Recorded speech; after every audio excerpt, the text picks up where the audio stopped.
Hello, high schoolers. This is Skill Builder 1, and thanks for coming to watch this video. I know it's a very different lesson format than what you're used to, but we're going to work through this together this year and then hopefully be back to our usual format that we've done for so long next year.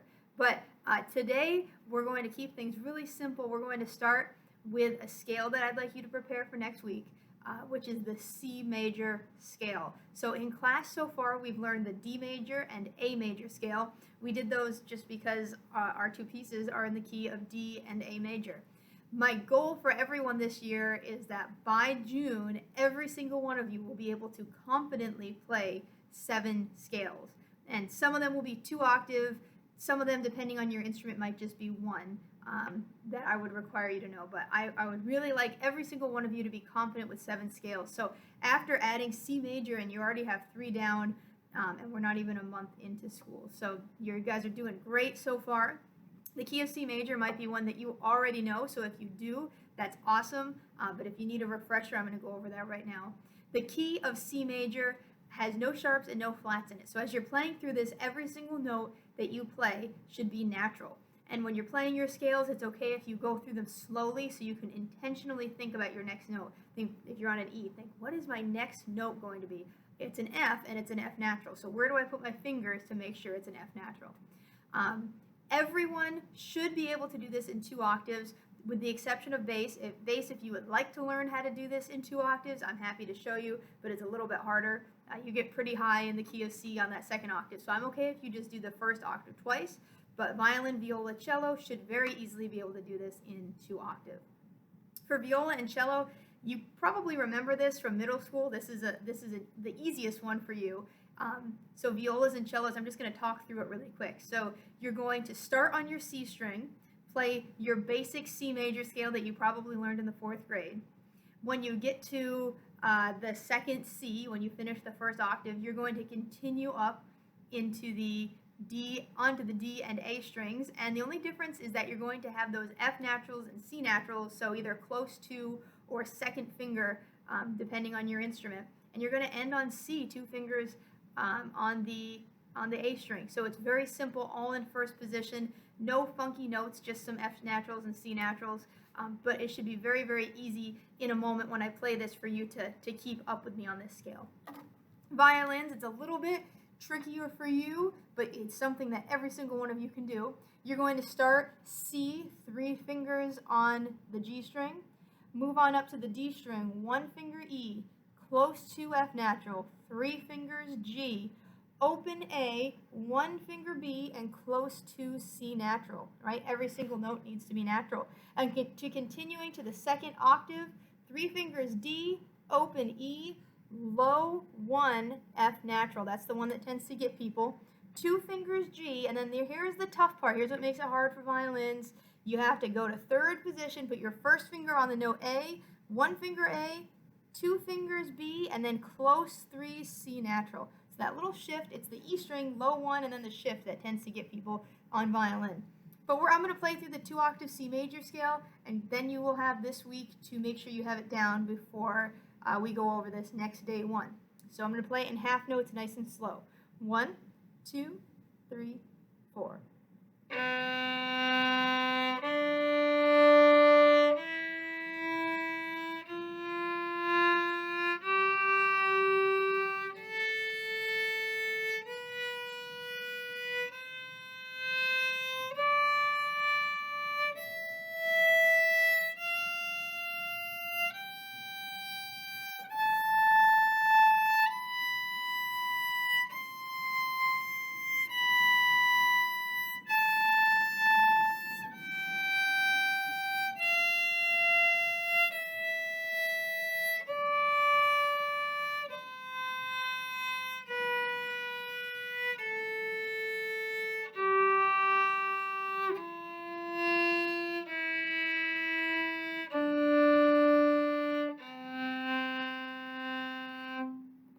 So that's the 2 octave C major scale. Remember, I'm always available for questions, 10th period, before or after class, but I think most of you should be able to put that together before next week.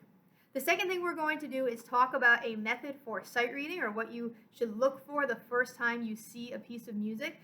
This is something that you can carry with you through the rest of your time playing, because whenever you look at a piece of music for the first time, you have certain things that you need to look for. Let me just put my violin down. We are going to look at the stars method.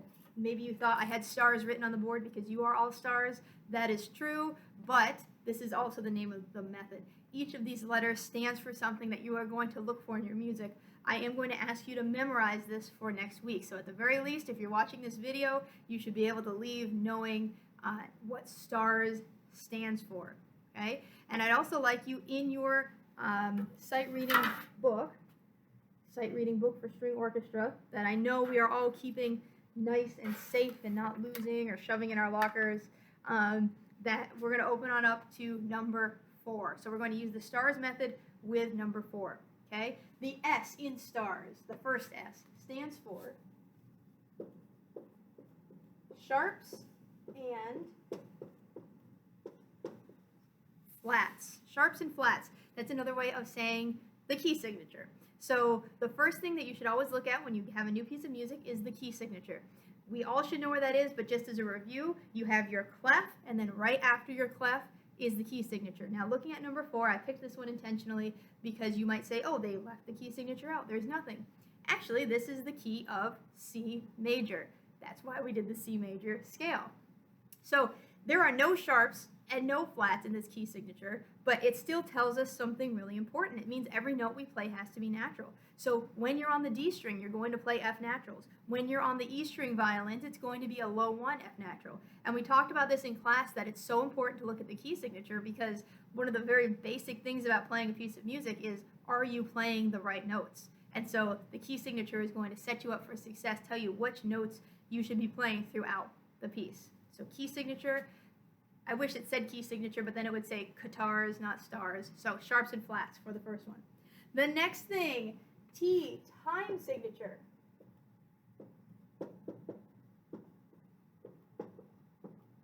And since you're in high school, you have seen lots of different time signatures. 4/4, 3/4, cut time, 6/8, 12/8. And so we're going to look and see what the time signature is of our piece. For number 4 in the sight reading book, it is 4/4, the basic, probably the most basic time signature that you can find. So there's nothing crazy that you have to think about with 4/4. You are all used to playing in this time signature, but it is something to look for. The next one, A, stands for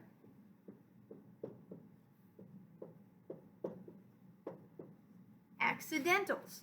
An accidental is when they add a sharp or flat or natural sign to a note that goes against what the key signature says. Now, these are not suggestions. They're not saying, hey, maybe you should play this sharp or maybe you should play this flat. You have to do it, okay? And it's not an accident. They didn't put it in there and say, oops, I accidentally put a sharp sign in there.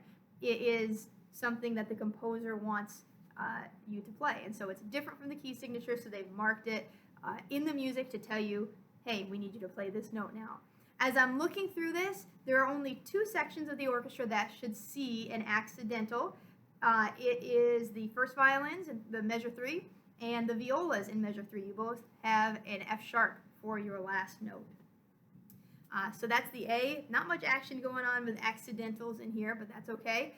We might have other pieces where there are a lot of accidentals. Okay? Next, R, rhythm. You should look through the piece, see if there are any rhythms that you don't know how to play. Again, I intentionally picked something a little bit on the easier side, one, to make your workload a little bit easier this week, but also because I just want you to have this concept down, and then we'll deal with some harder applications of it later. But looking through for rhythm, very basic rhythms, half notes, quarter notes, eighth notes, that kind of stuff. Okay? And finally, S. Signs or symbols. As you're looking through this, first of all, you should be looking at the dynamics. There are dynamic markings throughout this. So we all start forte, and when we get to measure 9, we are piano, quiet. When we get to 16, big crescendo back to forte for measure 17. So browsing through the excerpt or the piece, looking for signs. So dynamics are one. There are some finger markings, especially for first violins, because you have some shifting. There are also bow directions that you need to follow. Cellos and bass, there's some measures where you start up bow. That's a little unusual. It's going to feel weird. So you have to, during those rests, set the bow to do an up bow. Okay? So we're going to memorize this week. And here's what I'm going to do. I'm going to play through number 4. I'm going to play every part. When it is your part, and I'll start with first violin, I'm going to put it over here on the board. So you can actually fast forward. This is like my cheap version of time cards. So you can fast forward until your section is over here. And if you would like to have an extra challenge, you actually can learn your part and then go play it at the same time as another part, right? Because these should all fit together. But I'm going to go through, I'll end with playing every section of number 4. Okay, so before you leave though, homework is 2-octave C major scale, memorize stars, and you should be able to play your part for number 4. All right, so I'm going to start with violin 1. Go ahead, fast forward to your section's part. 1, 2, 3, 4.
All right, violin 2. Violin 2. 1, 2, 3, 4.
Viola.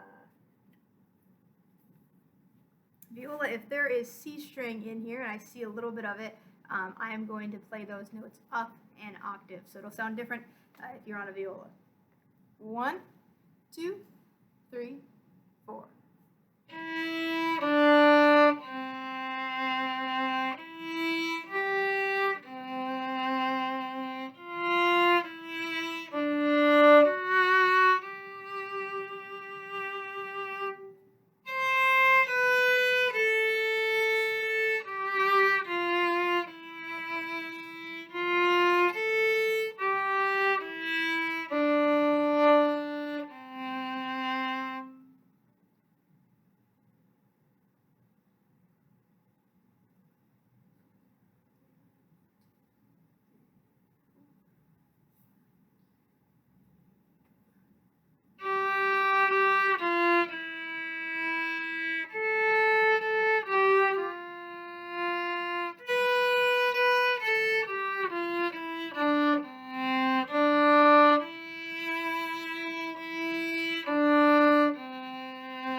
viola's missed that last little C string note there. I'll have to grab a viola for next time.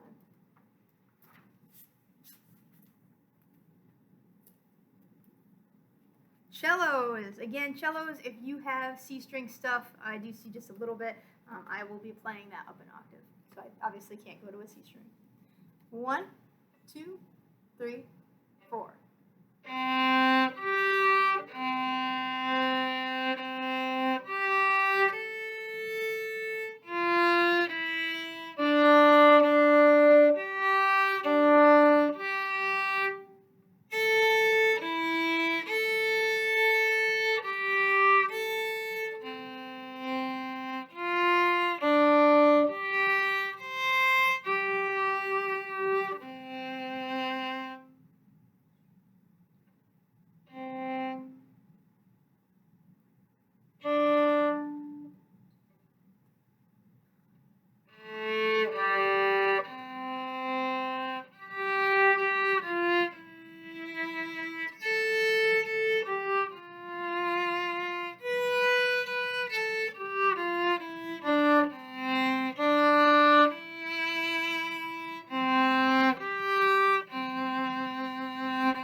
And bass.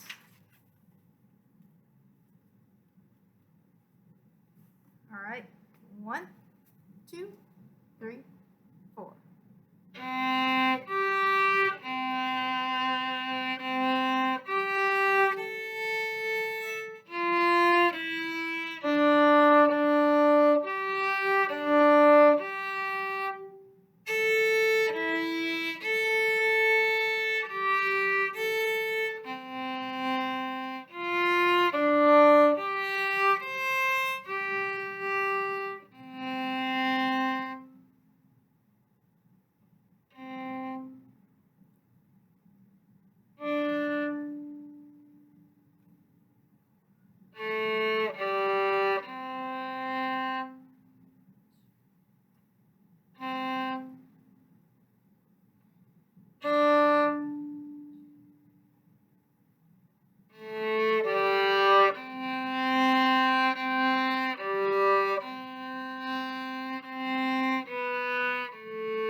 All right, everyone, thanks for watching.